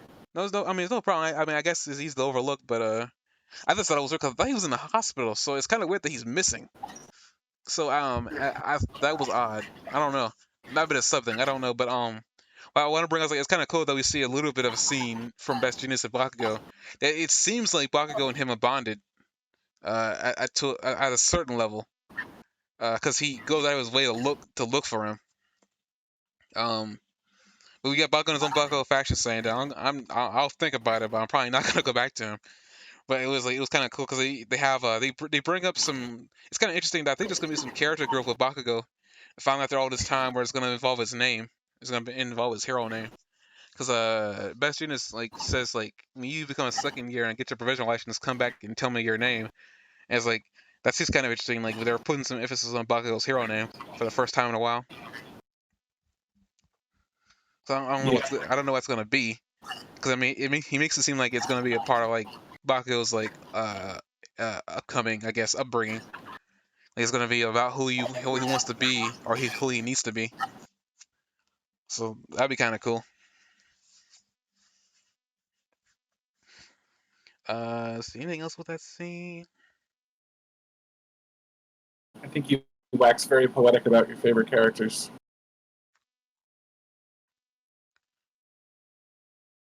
So going past them in the whole work studies.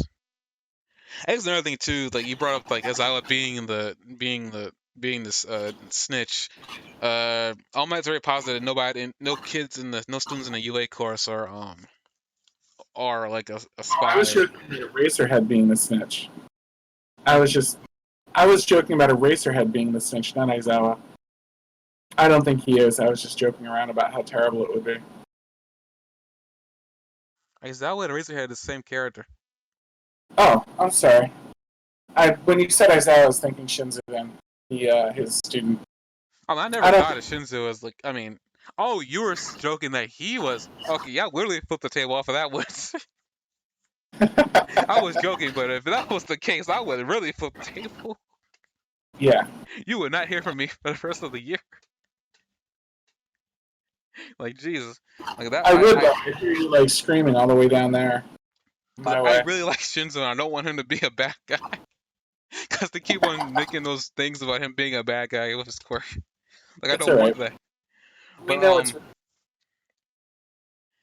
but yeah, they're positive that nobody in the chorus is. Oh, that you were right. I look at one of the scenes with Kirishima and his elf hat. There is a red rock on there. Yeah, if you look at them all, they all do. Earphone Jack has a musical note. Bakugo has a little explosion. Midoriya's I don't get. It's just sort of like a green, fluffy. I think Invisible Girls is not there, which is kind of cute. Um, yeah, Uraraka has like a little planet. I'm guessing that's the best they could do with her. Um, the bird guy. What's the bird guy's name? Tokiyami. Yeah, he's got like his hat is drastically different, and it looks like his weird jagged head, but it's also got two feathers coming out of the top. Oh, that Sabe dude with the beard was Ida. I was so confused about who that guy was. yeah, and then Acid Girl has like a little splash of acid coming out of hers. They all have like their own little thing. I didn't get a good look. If you see a good look of Invisible Girl, I think hers is just not there, or it's the only one that you don't get to see. But I think Invisible Girl's one is just not there. I'm just not sure. I kept looking at it. I mean, I'd buy that. I guess while we're going through all that too, we get confirmation about Night Eye's agency still working. You know, they're just like really busy because Night Eye was doing all the work before he died. Rest in Uh-huh. peace. I mean, Deku's not all that concerned. I like to point out that Bakugo's like black shirt. Does that look like the Punisher symbol? Yeah, or something generic like that. Yeah. Halloween for Christmas.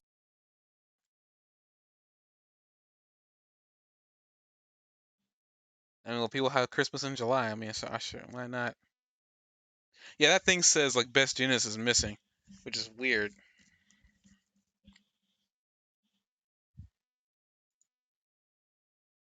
So I don't know, like maybe they lost track of him for whatever reason. I just like how Ashito is so positive trying to get Bakugo into a Santa outfit. Like she's literally willing to risk her life to put him in that. Grape has a grape on his, and Sugar Rush has a little candy bar on his. I know I'm still harping on that, but I think it's cool. Like I guess we want to hop on something now. Yeah, I'm at that point. They make a big deal that he apparently can cook regular food. I thought that was common knowledge. Deku has a little green splash on his, I and think that's just his hair when he uses One for All because it has his hair has a green tint. I just thought maybe that meant he didn't shave under his pants. That's all. Good news for Araka? I don't know. I mean, the carpet matches the drapes. Isn't that what they're getting across? Oh dear. I don't want to know that. I also kind of liked the Christmas tree. I'm sorry I'm stuck on all this little holiday stuff. When I mean, they we're at the pan end of the across episode Christmas anyway. tree, I mean, at this point, it doesn't matter. When they do the Christmas tree and they're panning across it, like you can see, like you can really pick out who put what ornaments up there. You see like an All Might ornament. You see a big grape.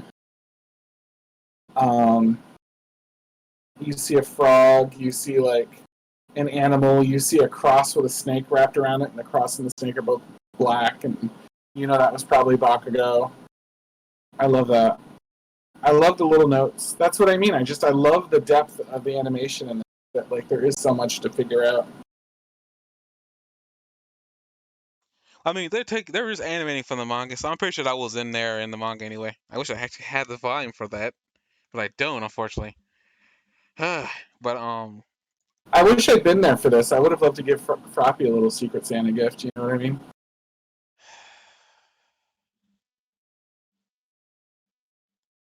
if FBI knocks on your door, don't call me. She'd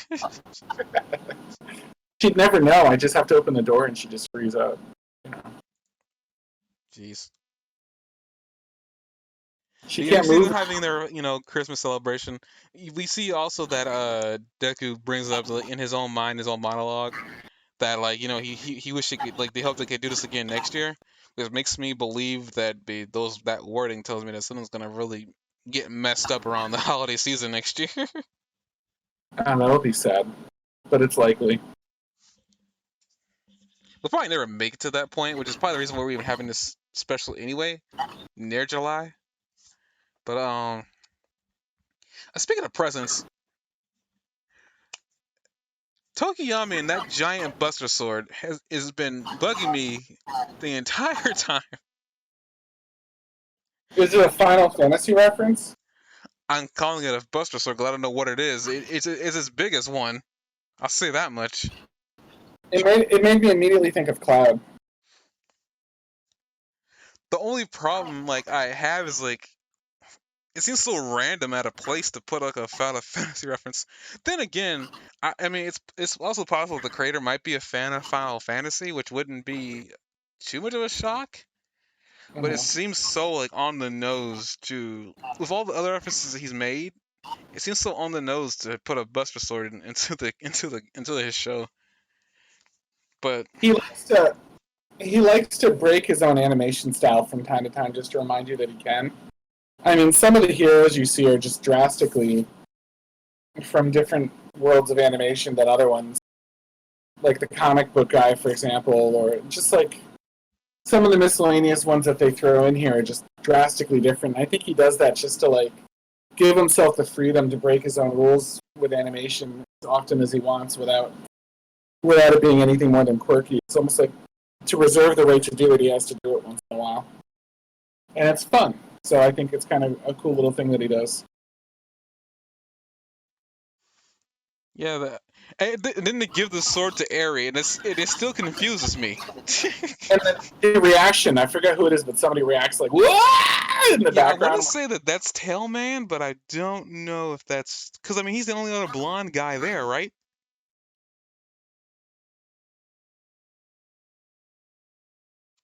I don't remember. I mean, some of the people that were there were from Class B. Was Class B really there with him? I didn't see anybody from Class B. You saw the big, not in those scenes, but in the earlier party, there was Class B hanging out. There was Red Riot's metallic counterpart, and there was the giant hand one.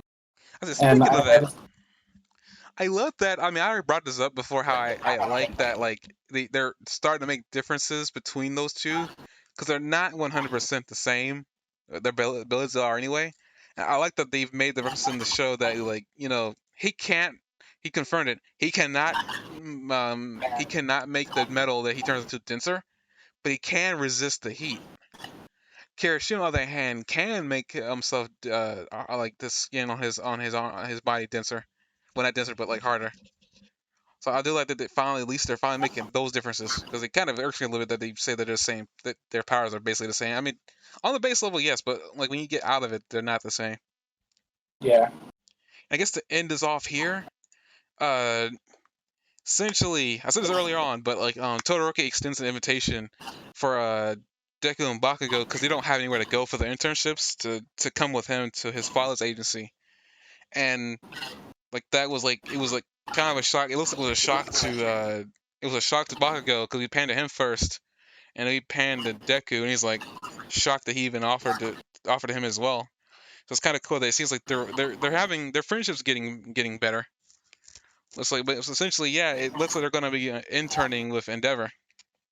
So we'll be seeing a lot more of him in the next several episodes. I think this starts the new arc. If I think correctly, I think it's called the Endeavor Agency arc. I think that's what we're doing. That's what we're doing next. Is that we're dealing with that now. So that's pretty cool. That like we got all that. We had a little downtime that I think was necessary because of all the action that we had and the new power that Deku got. But I guess it also makes sense too why Deku would probably go there because I mean he taught Todoroki how to use both his powers, so it probably makes sense that maybe he could teach him how to use his powers. At least the other power that he has, or learn how to control both quirks at the same time. I guess. yeah. I think Deku will be up for the challenge. I think Icy Hot's going to be happy to have a little bit of company there, and maybe even Bakugo will learn something valuable other than just throwing fire. Endeavor might have some actual like straight up um, wisdom to share for him. You know what I mean? Because I feel like maybe at some point in his life, Endeavor went through something like Bakugo's gonna like going through now. You know what I mean? Like maybe Endeavor used to have a difficult time controlling his temper and stuff like that too, because it does sort of seem a little bit on the short-tempered side. And maybe he can like help Bakugo like cool himself down, and maybe some of the Bakugo will actually listen when it comes to some of that stuff. Yeah, I mean Endeavor's kind of calmed down though. He's kind of like cooled his temper now in recent I times. get I get the feeling that Endeavor might have been somebody that, when he was Bakugo's age, was kind of a hothead too. So if you think of it that way, like he'd be like, "Yeah, I used to be like that. Here's what I did when I was at your phase." Bakugo's not going to see him as like a total tool because Endeavor still comes across as pretty fierce. You know what I mean? He'd just be like, "Yeah, you know what I mean? Well, I Here's mean, I how you." think he'd listen to him too, just because he's the number one. And that's where he's going after anyway. It didn't work so well with All Might, but All Might is such a, like a Boy Scout. I think he might listen more to someone that's not quite such a Boy Scout. I mean, I hope he listens because I mean, Endeavor's a flawed character, and I enjoyed flawed characters a lot more than perfect characters. Not saying that perfect characters aren't good. I just enjoy flawed characters a little bit more because this is just more depth you can go through with them. But I mean, I honestly, if any character he listens to, it probably will be all Endeavor anyway. I mean, he looks up to All Might, but not enough to the point where he'll take kindness from him either. So if anything, Endeavor Yeah, would probably be the person like see that what Bakugo needs, because it seems like Best Genius got through to Bakugo, and Best Genius didn't treat him. Actually, Best Genius kind of treated him treated him in a way that made him respond. Yeah, So I guess Endeavor will probably know how to do that too. Well, without tying him down, because Best Genius had to tie him down. I'll never get over that. And several scenes in this show, Baku's been tied to something because he couldn't act right. I mean, Baku's kind of like, kind of toned down. He isn't 100 the same as he used to be.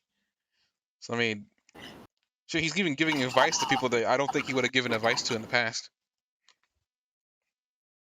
So I don't even think Baku would have been down to help Deku out with anything in the past either. So it's like he's definitely made some growth. He's doing things he wouldn't otherwise normally do.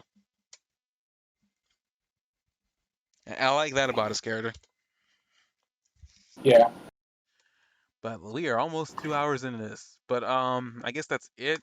The next episode, well, next podcast, not this one coming up, but the one following in July 3rd, will specifically be focusing on Shaman King. Meaning I guess we'll probably going from like My Hero Academia to Shaman King, and then into Shaman King more. So we'll get the logistics of that mapped out. And if maybe something else pops up in the meantime to watch, I don't know. I guess we'll do all that when it comes down to it. But next week, definitely, if there's no My Hero episode coming out, we will definitely be reviewing that. So, until next time, see you guys then.